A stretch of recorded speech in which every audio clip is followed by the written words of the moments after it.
எந்த நேரமும் ஈரானில் எதுவும் நடக்கலாம். ஒன்றோ ஈரானுக்குள் ஒரு பெரிய ஆட்சி மாற்றம், ஒட்டுமொத்தமாக ஸ்ட்ரக்சரே மாறக்கூடும். இல்லை என்றால் ஆட்சி மாத்திரம் மாறுவதற்கான அரசாங்கம் மாத்திரம் ரீப்ளேஸ் பண்ணப்படலாம். நேரடியான ஒரு யுத்தத்திற்கு ரஷ்யாவும் அல்லது சீனாவோ போகிற நேரத்தில் அது ஒரு 3ஆம் உலக மகா யுத்தத்தை நோக்கி திரும்புவதற்கான வாய்ப்புகள் இருக்கிறது என்கிற காரணத்தினால ரஷ்யா சீனாவினுடைய ஒத்துழைப்போடு நேரடியாகவே ஈரான் அமெரிக்கா இஸ்ரேலோடு ஒரு சண்டைக்கு போவதற்கான வாய்ப்புகள் அதிகம். இஸ்ரேல் மீண்டும் ஒரு பாரிய தாக்குதலை காசா மீது நடத்துவதற்கு தயாராகி வருகிறது என்றும், அப்படியான தாக்குதல்கள் நடத்தப்பட்டால் அதற்கு பதிலடியாக மீண்டும் தாம் யுத்தத்தில் குதிப்பதற்கு தயாராக இருக்கிற பாலஸ்தீன விடுதலை அமைப்பினுடைய தகவல்களும் இன்றைக்கு வெளியாகி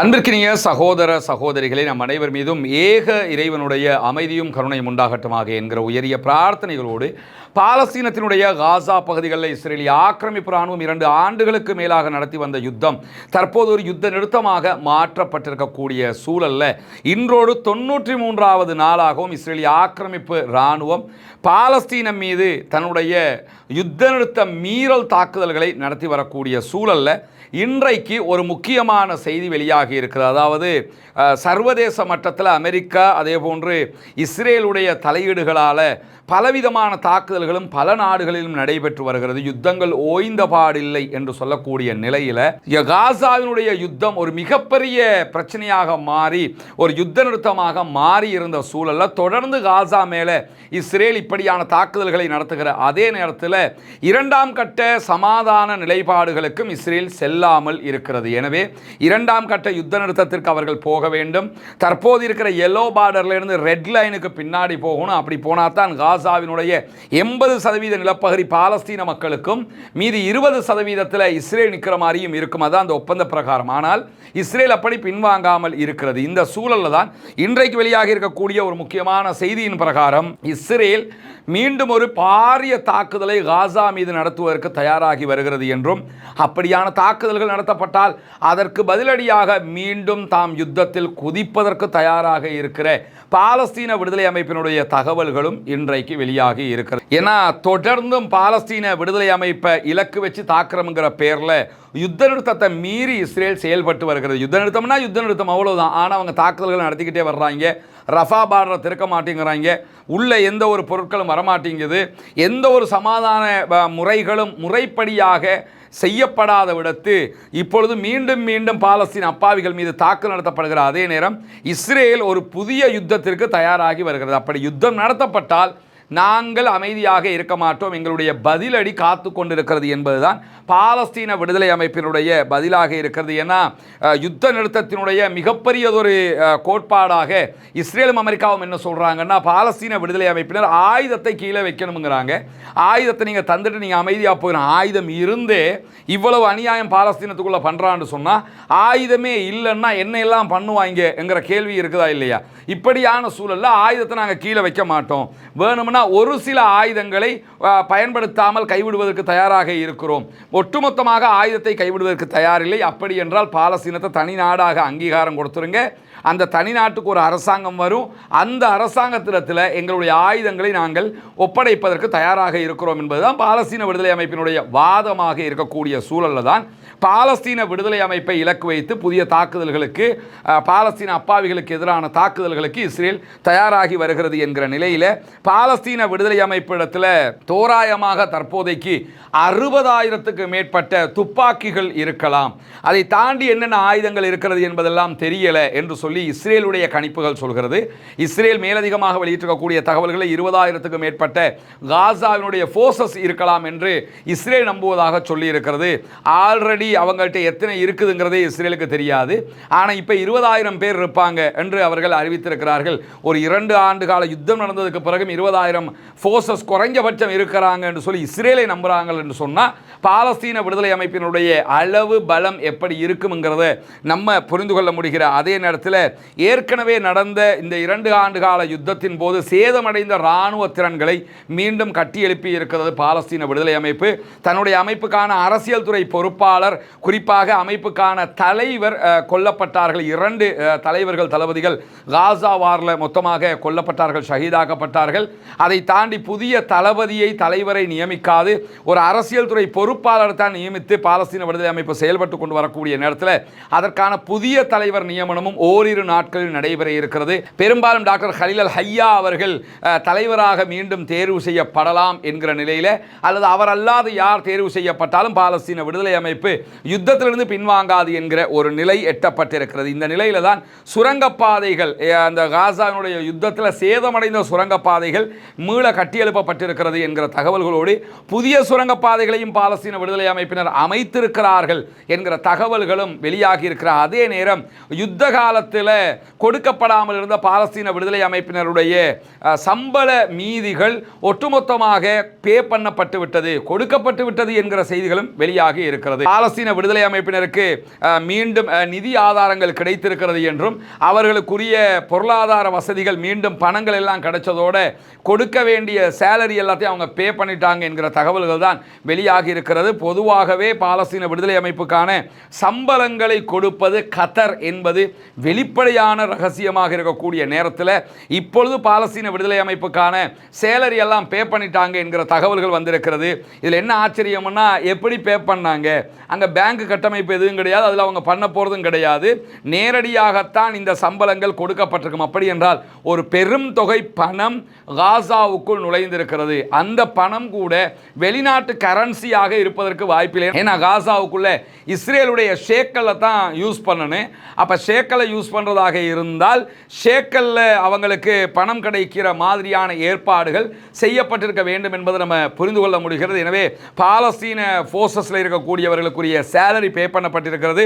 அடுத்து ஒரு யுத்தம் நடைபெற்றால் கூட அதையும் சமாளிப்பதற்கு அதற்கு தேவையான ஏற்பாடுகளையும் பாலஸ்தீன விடுதலை அமைப்பினர் செய்திருக்கிறார்கள் என்கிற செய்திகளும் வெளியாகி இருக்கிற அதே நேரம் இஸ்ரேலிய இராணுவ தளபதி இயால் ஜமீர் மீண்டும் ஒரு யுத்தத்திற்கு தங்களுடைய படைகளை தயார்படுத்துகிற வேலைகளில் ஈடுபட்டிருக்கிறார் என்கிற தகவல்களும் வெளியாகி இருக்கிற அதே நேரம் அமெரிக்க அதிபர் டொனால்ட் ட்ரம்ப் இதற்கான முழுமையான ஆதரவை தெரிவிப்பார் என்கிற செய்திகளும் தொடர்ந்து வெளியாகி கொண்டிருக்கிறது. இதே நேரத்தில் இதனோட சேர்த்து மேலதிகமாக வெளியாகி இருக்கக்கூடிய ஒரு முக்கியமான செய்தி என்னன்னா, இந்த யுத்தம் காசாவினுடைய பாலஸ்தீன விடுதலை அமைப்பினரோடு மாத்திரமல்லாமல் காசாவுக்கு ஆதரவாக நிற்கக்கூடிய லெபனானுடைய ஹிஸ்புல்லாக்களை நோக்கியும் இருக்க போகிறது.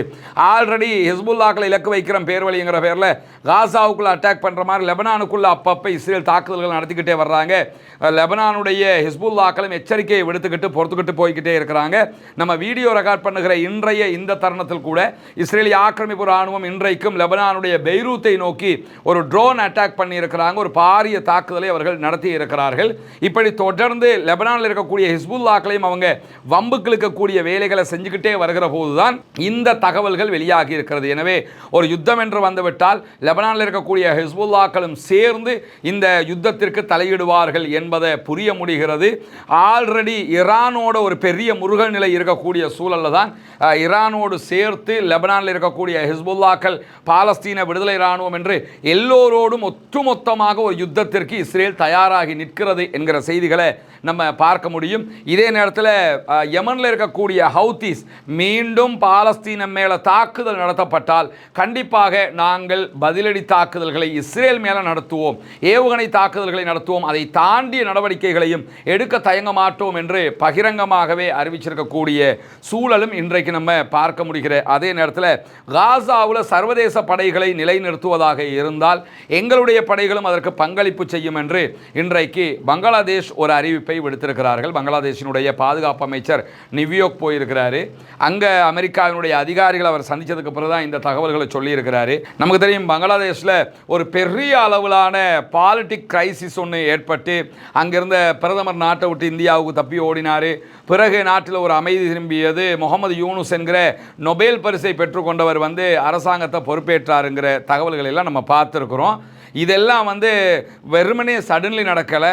திட்டமிட்டு பங்களாதேஷுக்குள்ளே ஏற்படுத்தப்பட்ட ஆட்சி மாற்றமாக இருக்கிறது. முகமது யூனுஸ் சொன்னும் அவர் நல்லவர் வல்லவர் அந்த மாதிரி சொல்லப்படக்கூடிய அளவுக்கு உண்டானவர் கிடையாது.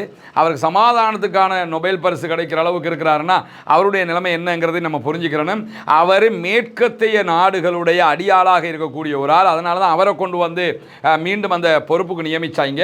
அவருடைய ஆட்சியில் இருக்கக்கூடிய பாதுகாப்பு அமைச்சர் தான் தற்போது நியூயார்க் போயிருக்கிறார். அங்கே வச்சு தான் நாங்கள் காசாவுக்கு எங்களுடைய படைகள் அனுப்புறதுக்கு தயாராக இருக்கிறோம்ங்கிறாரு. ஆல்ரெடி அரபு நாடுகள் எதுவும் இதற்கான ஆதரவை கொடுக்காத நிலையில் தற்போது பங்களாதேஷ் தங்களுடைய படைகளை அனுப்புவதாக அறிவித்திருக்கிறார்கள். மொத்தமாக நாங்கள் அமெரிக்காவினுடைய அடிமைகள் தான் என்பதை சொல்லாமல் சொல்லியிருக்கிறாங்க பங்களாதேஷ். ஆனால் உள்ளே போனோம்னா நாங்கள் சமாதான நடவடிக்கைகளை மட்டும்தான் பார்ப்போம், உள்நாட்டு விவகாரங்களில் தலையிட மாட்டோம்ங்கிறாங்க.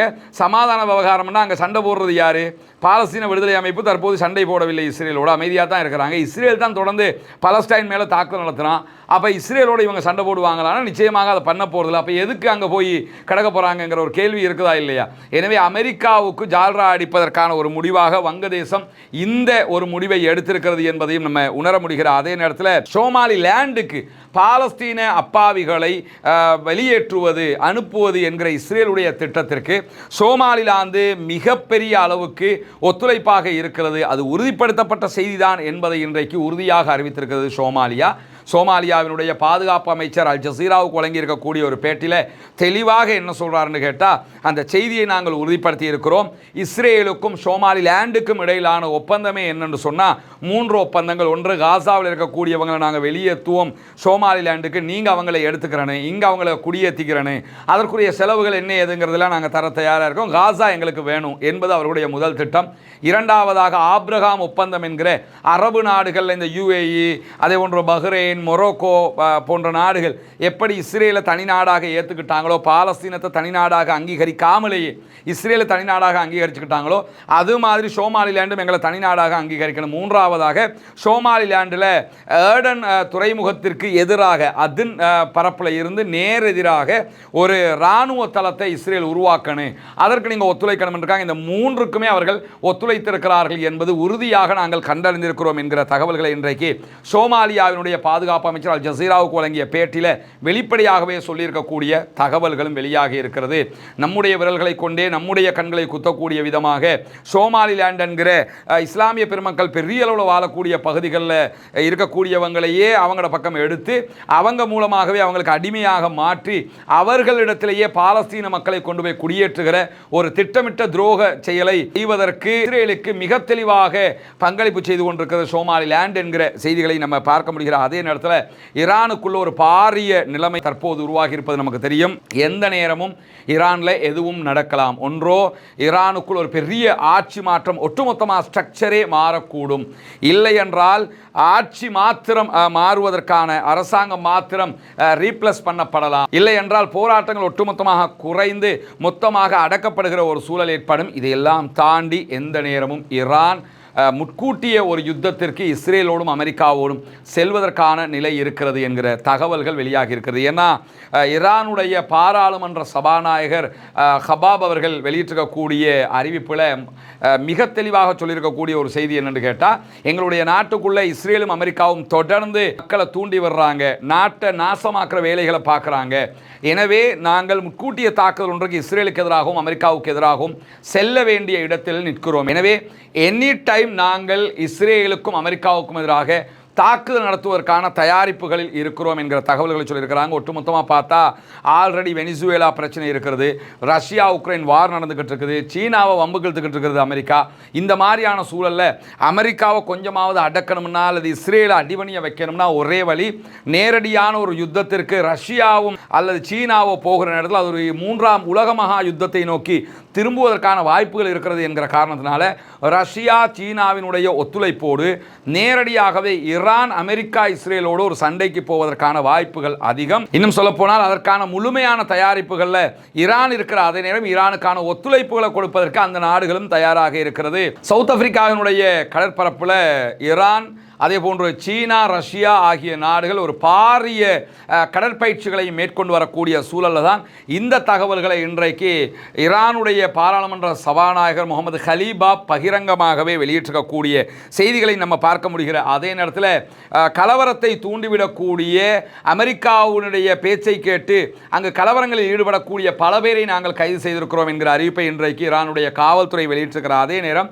ஈரானுடைய அதிபர் மசூத் பெசக்ஷியன் சற்று நேரத்துக்கு முன்பதாக எடுத்திருக்கக்கூடிய ஒரு அறிவிப்பில் போராட்டக்காரர்களுடைய கோரிக்கைக்கு செவிசாய்க்க நான் தயாராக இருக்கிறேன் என்கிற ஒரு திறந்த மனப்பான்மையை வெளிப்படுத்தி இருக்கிறார். அதாவது போராட்டக்காரர்கள் ஆட்சியை விட்டு நான் வெளியேறணும் என்று சொல்லுவாங்களாக இருந்தால் அதற்கும் நான் தயாராக இருக்கிறேன் என்று சொல்லியிருக்கிறார். சில நேரங்களில் அப்படியான ஒரு முடிவுக்கு மசூத் பெசக்ஷியன் போகிற நேரம் ஆயத்துல்லா அலி ஹாமனி அவர்கள் தலையிட்டு ஆட்சியை டிஸ்மிஸ் பண்ணிட்டு புதிய தேர்தல்களுக்கு அவர் அறிவிப்பதற்கான வாய்ப்புகளும் இருக்கிறது. எனவே மசூத் பெசக்ஷியன் திறந்த மனதோடு போராட்டக்காரர்களுடைய கோரிக்கைகளுக்கு நான் செவிசாய்ப்பதற்கு தயாராக இருக்கிறேன் என்று சொல்லியிருக்கிறார். ஏன்னா உள்நாட்டுக்குள்ள அமெரிக்கா இஸ்ரேலுடைய கரம் ஓங்கி கொண்டே வருகிற செய்திகள் தான் தொடர்ந்து வெளியாகி கொண்டிருக்கிறது.